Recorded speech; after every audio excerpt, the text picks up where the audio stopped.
আসসালামু আলাইকুম। Welcome back to my channel Tuli's ডায়েরিতে তোমাদেরকে স্বাগত জানাচ্ছি। তো সবাই কেমন আছো? আশা করি সবাই অনেক অনেক ভালো আছো। আমরাও আলহামদুলিল্লাহ অনেক ভালো আছি, সুস্থ আছি। শুধু একটু আমাদের সকলের মন খারাপ এই। তো মন খারাপ কী জন্য এইটা তোমাদের সাথে শেয়ার করব। এটা জানতে হলে তোমাদের পুরো ব্লগটি দেখতে হবে স্কিপ না করে। এখন বাবার জন্য আমরা বাদাম ছিলতে বসেছি, কারণ বাবা বলেছিল আমার বাদামগুলো ছিলে দিও। তো এটা আগের দিনের ফুটেজ। তো বাবা বেগুন গাছের চারা, মরিচ গাছ, টমেটো গাছ এইগুলো কিনে নিয়ে আসছিলো বাজার থেকে, সেগুলাই লাগাচ্ছে। তো আমি যখন বাবার পাশে দাঁড়িয়েছিলাম এই জন্য ভিডিও করছিলাম, আর বাবা আমার সাথে কথা বলছিল। তো সেটাই দেখা যাচ্ছে। বাবা কিন্তু বিদেশ থেকে বাড়িতে এসে এক ফোঁটাও বসে থাকে না, সবসময় শুধু কাজ কাজ করে বেড়ায়, কারণ সে একটা আর্মির লোক। এই জন্য কাজ কাজ মানে কাজ ছাড়া তার ভালোই লাগে না কখনো। তো এই তো বেগুন গাছের চারাগুলো সুন্দরভাবে লাগিয়ে দিয়েছে। এখন কিন্তু চারাগুলো অনেক সুন্দর হয়ে বেঁচে গিয়েছে, তাজা হয়ে গেছে, বড়ও হয়ে গেছে। তো এই চারাগুলো কিন্তু অনেকদিন আগে লাগিয়েছিল, তো তখনকার ফুটেজ এটা। তোমাদের সাথে বাড়ির আঙিনা পরিষ্কার করার একটা ভিডিও শেয়ার করেছিলাম। তো তোমরা যদি না দেখে থাকো, আমার চ্যানেলটিতে সেই ভিডিওটা দেওয়া আছে, তোমরা দেখে আসতে পারো। তো এই তো অন্তিম মুহূর্ত। তো এখন বাবা চলে যাবে আজকে। তো সেই দিন সকালবেলার ভিডিও এটা। তো বাবা সকালবেলা ঘুম থেকে উঠে চলে গেছিল আমাদের মাঠে, মানে খেতে দিতে, স্প্রে করতে। তো সে স্প্রে করে সকালে চলে এসেছে। তো আমাদের কিন্তু প্রচুর পরিমাণে ওই দিনে মন খারাপ তখন ছিল না, সকালে ছিল না, পরবর্তীকালে যখন চলে যাবে সে যাওয়ার আগ মুহূর্তে কিন্তু প্রচুর পরিমাণে মন খারাপ হয়েছিল।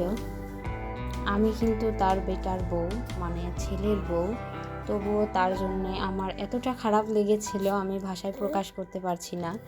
তো আমি কষ্টটা চেপে রাখতে না পেরে বাবাকে জড়িয়ে ধরে কান্না করে দিয়েছিলাম। তো এখন সেই সকালবেলা নাস্তা করার পালা। তো আমরা এখন নাস্তা করছিলাম। পিঠা বানিয়েছিল, আর গরুর পায়া রান্না করেছিল রাতে, সেগুলাই ছিল। তো এইগুলাই এখন সকালের নাস্তা হিসেবে খেয়ে নিয়েছি আমরা সবাই। তো এই তো বাবা গোছগাছ শুরু করে দিয়েছে। এখন দুপুর টাইম। তো তখন বাবা গোছগাছ করেছিল, সব কিছু একটা কার্টুনের ভিতর ভরছিল, যাতে করে যাইতে সুবিধা হয়। তো এই তো আর কি, 1 মাসের ছুটিতে আসছিল বাবা। তো সেই 1 মাস শেষ হয়ে গেছে দেখতে দেখতে। তো এখন যাওয়ার বিদায়ের পালা চলে এসেছে। তো বাবার কুয়েতে নিয়ে যাবে এই মাছগুলা। তো আমি বাবাকে অনেক তরকারি রান্না করে দিয়েছে, আর মাছগুলা ভেজে দিয়েছে। তো বাবা গিয়ে তরকারি রান্না করে খেতে পারবে।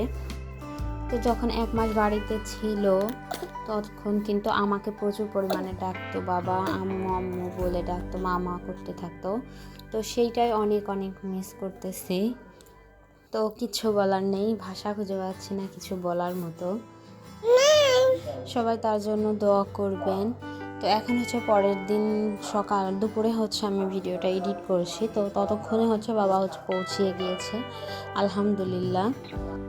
আল্লাহর কাছে সবসময় দোয়া করি পৃথিবীতে সবার বাবা মায়ের যেন বেঁচে থাকে, ভালো থাকে, সুস্থ থাকে। আল্লাহ যেন তাদেরকে সবসময় সুস্থ রাখে, এই দোয়াই করি। তো আমার আব্বু কয়দিন আগে অসুস্থ হয়েছিল, অনেক অসুস্থ ছিল। তো তখন আমি বুঝেছি যে বাবা অসুস্থ হলে কিংবা না থাকলে, কাছে না থাকলে কতটা কষ্ট হয়। তো আমি সেই দিন আব্বুর কাছে ফোন দিয়ে প্রচুর পরিমাণে কান্না করেছিলাম। তো আমার আব্বুর জন্য কিন্তু বরাবরই আমাদের অনেক মায়া বেশি, আম্মুর থেকে আব্বুর।